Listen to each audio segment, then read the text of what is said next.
Hey, I'm Chris Hemsworth, and this is the movie recap and ending explanation of my movie, SpiderHead. There will be major spoilers ahead, so get out of here if you don't want to continue. The movie takes place in a state prison, and inmates are experimented with the effects of chemical compounds. The test subjects have volunteered for the project, aiming to reduce their prison sentence time. The building's appearance, which resembles a spider's head sticking out of a cliff hole, gave the name SpiderHead. My character is named Steve Amnesty, and together with his assistant Mark, they administers the facility.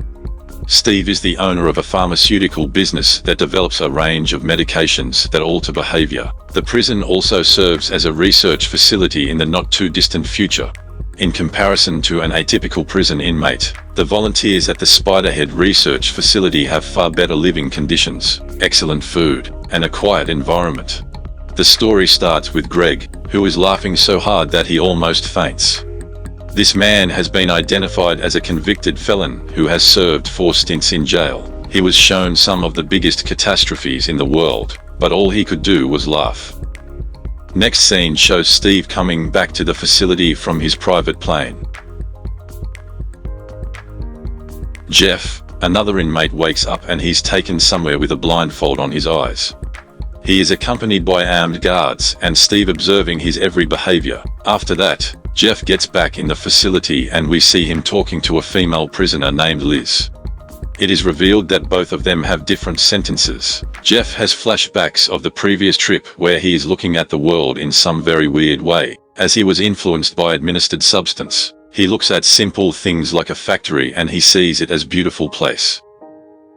He recalls a memory when he used to live a simple life and enjoy parties with his girlfriend. When one day he was driving the car so fast that he got an incident. The next day Jeff is sitting for an interview.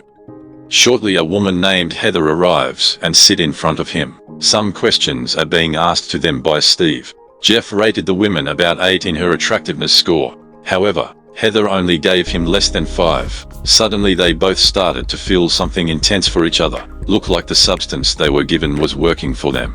They immediately have sex with each other intensely, which lasted quite a while.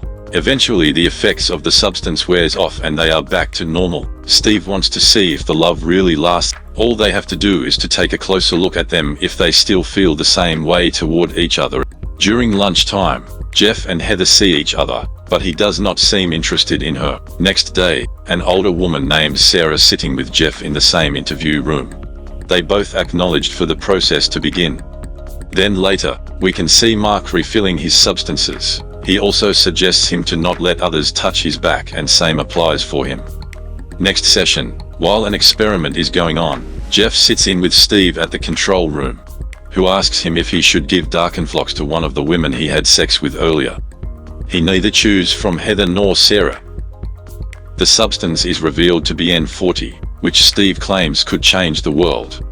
The effect will make people to feel love. Before Jeff walks away, Steve comes back to him and asks what he really wanted.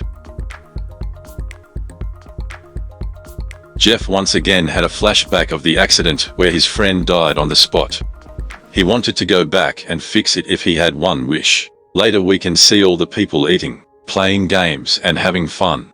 Jeff is called by the guards and so he can make a phone call, which gets a voicemail from someone he knew. His father on the line says this is his last voicemail ever. Later he celebrates an early Christmas with his Lizzie.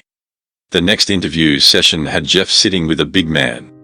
They were just sitting face to face, not doing anything for a while. On another sit-in with Steve, Jeff realized that Heather is being asked the same question that he was asked previously. He got angry about it, began an argument with Steve, which result in the scientists reminding him how great their life is as compared to prisons. Jeff apologized to him and agreed with the process. At night Steve is dancing around and looking shocked. He took the full dose of N40 drug himself. He later explains to Lizzie on her interview about this dark and flox substance, which is worse than being on fire itself. Steven tells his assistant Mark to inject him the double dose of one of the substances. Mark hesitantly told him to be careful of high dosage. Suddenly Jeff arrives, which annoyed Steve.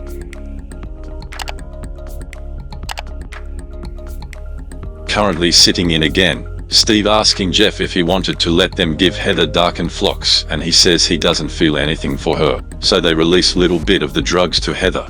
She started going crazy in some internal emotional torment, as if she was going through some kind of withdrawal. As Steve increases the dosage, this results in her killing herself in the process, to which shockingly witnessed by Jeff as Steve runs into the interview room. Jeff quickly takes advantage of it and look at Steve's book. He finds out this whole firm is owned by Steve and he is experimenting all types of drugs one by one. He was going to test several of them so Steve's pharmaceutical can release them. Jeff was able to put back the book in time before Steve arrives back. Steve instructed to clean up Heather's death and not to tell anyone about it, otherwise the government is going to shut the facility. As Jeff was upset about the incident, Steve explained to him how they were doing all this for humanity. Later on, they drink together, and both laughing about their funny experiences. They were both administered the laughing substance. Next day, darkened flocks was given to Lizzie as well, which made her scared of a stapler. Steve seemed to be enjoying this session as he knows Jeff and Lizzie are becoming closer to each other. Another Jeff's flashback revealed that there's another person inside the car. Her girlfriend is sitting at the back, which reveals that actually killed 2 people while he was drunk driving. Lizzie witnessed him and could feel his pain, as she hugs him in the end kiss him. Jeff seems to be falling in love with her. Steve is taking a closer look at this development and give himself big dose of love substance. On the next sit-in session, Steve reveals to Jeff that darkened flocks is going to be given to Lizzie again today. Jeff immediately says no. That prompts Steve to get angry, as he tells Jeff to come back in the morning to start fresh. Later, when Mark is doing a refill on him, Jeff locks the door and asks about the red substance given to all of them. Mark reveals all the truth he knew about Steve. The only thing Steve cared about was one drug called V6, the red one.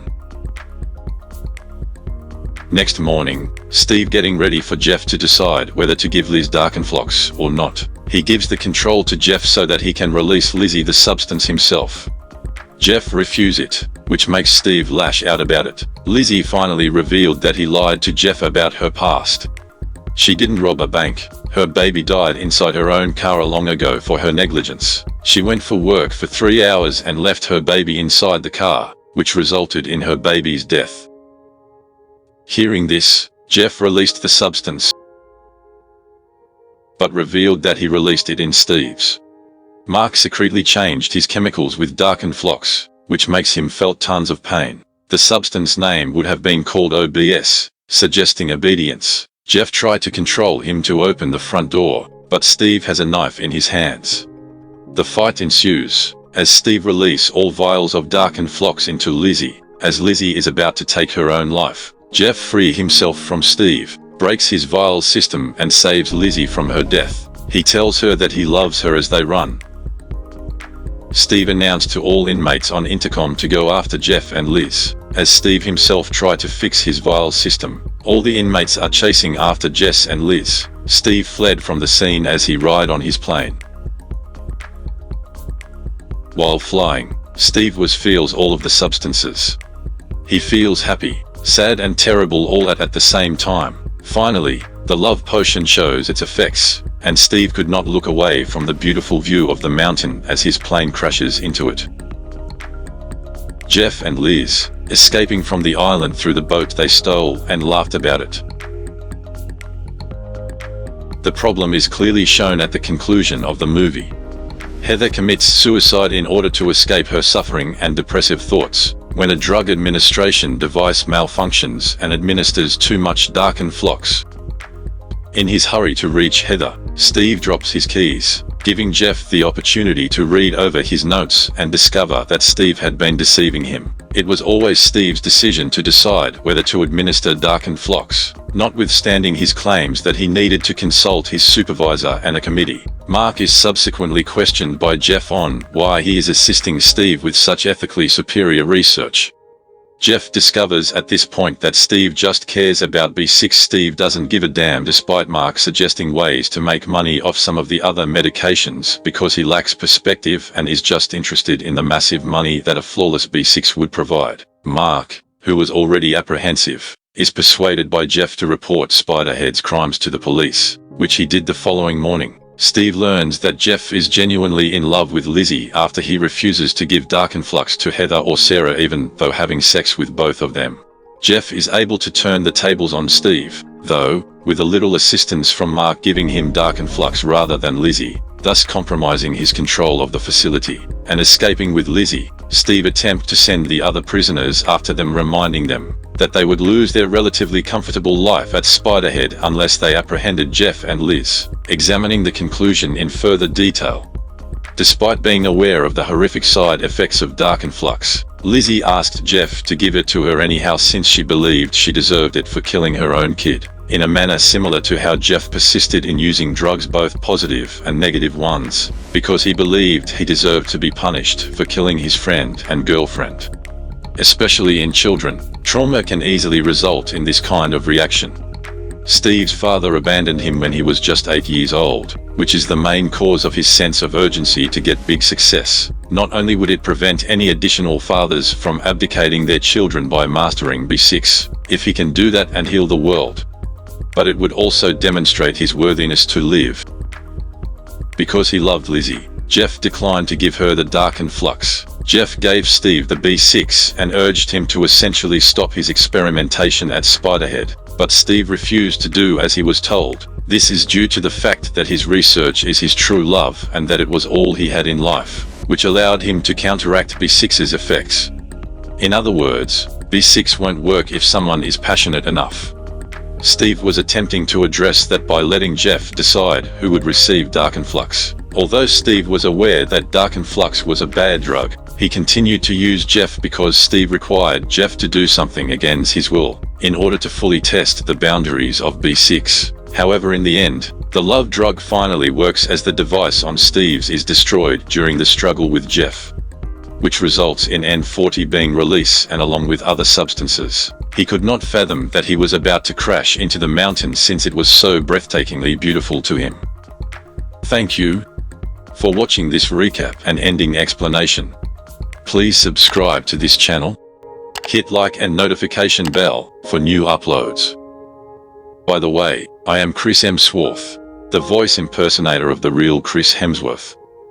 And also, watch for the next movie recap and plot explanation.